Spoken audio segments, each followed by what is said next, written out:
What's up, friends? It's your boy Erik Bledsoe, day 9, 30 days of hope. And I want to tell you why today, the Saturday before Easter, might be one of the most important and also overlooked days on the Christian calendar. Let's go. So today is the Saturday before Easter Sunday. And it's a really kind of, what do we do today, right? Like, it's not Good Friday, which is when we celebrate the crucifixion. And it's not Resurrection Sunday, which we get pumped about because we are people of the resurrection, right? We are not people of death. But today is so important that we not neglect it and not just kind of, whatever. Today is the day of vigilance, right? Older traditions call it the Easter Vigil. On this day, the disciples, according to the text, ran for their lives and were scattered.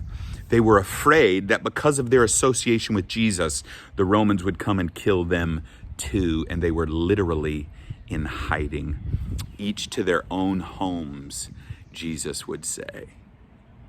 Wow.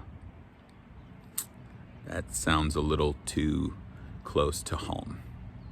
They were hiding each in their homes out of fear for what might happen next. Jesus, who they had followed for 3.5 years, they thought would kind of storm the city and take over and rule as king, and suddenly their hopes are dashed and he's crucified, and they are not people of the resurrection yet. They are in fear, and in that moment of, what do I do?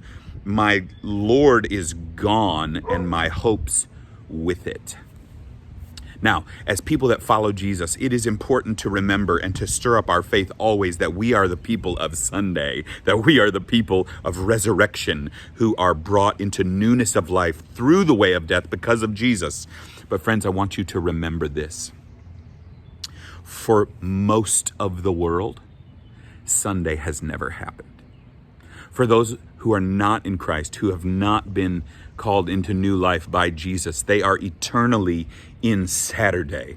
And times like this, where we are banished to our own homes out of fear for what might happen next, out of this virus or otherwise, is a stark and painful reminder that we cannot hope in chariots or horses or in personal protective equipment or in the powers that be, right? Like, how many times have I heard them say, like, the virus will determine the calendar? Like, that's a terrible thing to hope in.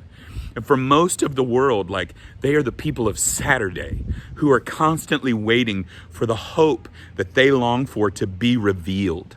And as the people of Sunday, it's our job not only to lift high Jesus and to remember Jesus, but also to remember our friends and neighbors and loved ones who have yet to know about Sunday, who have yet to be brought into newness of life, and to grieve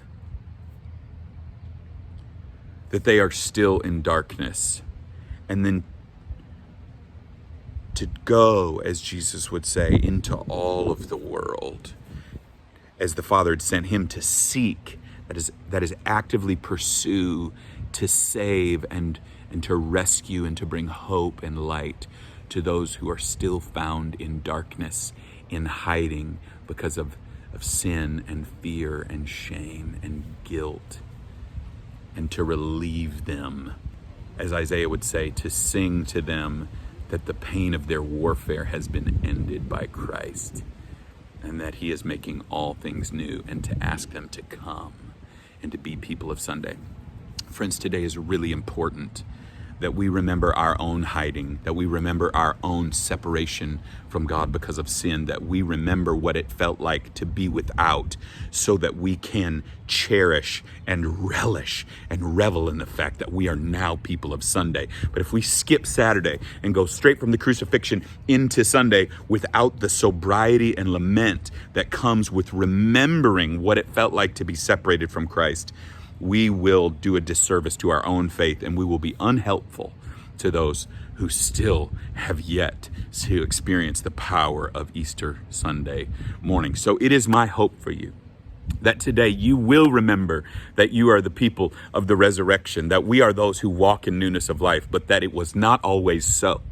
That before Christ we were in hiding and in fear, seeking to save ourselves by all means until the glorious morning of his appearing. That's tomorrow. But today is the day of our vigilance, both to look forward to Easter tomorrow, to look ultimately forward to his second appearing, but also the day of our vigilance to seek those who are still in hiding, who have not heard the good news that Christ is risen from the dead. On this Easter Vigil, be vigilant. It is a holy Saturday, and Sunday is coming. I love you, friends. We'll talk soon.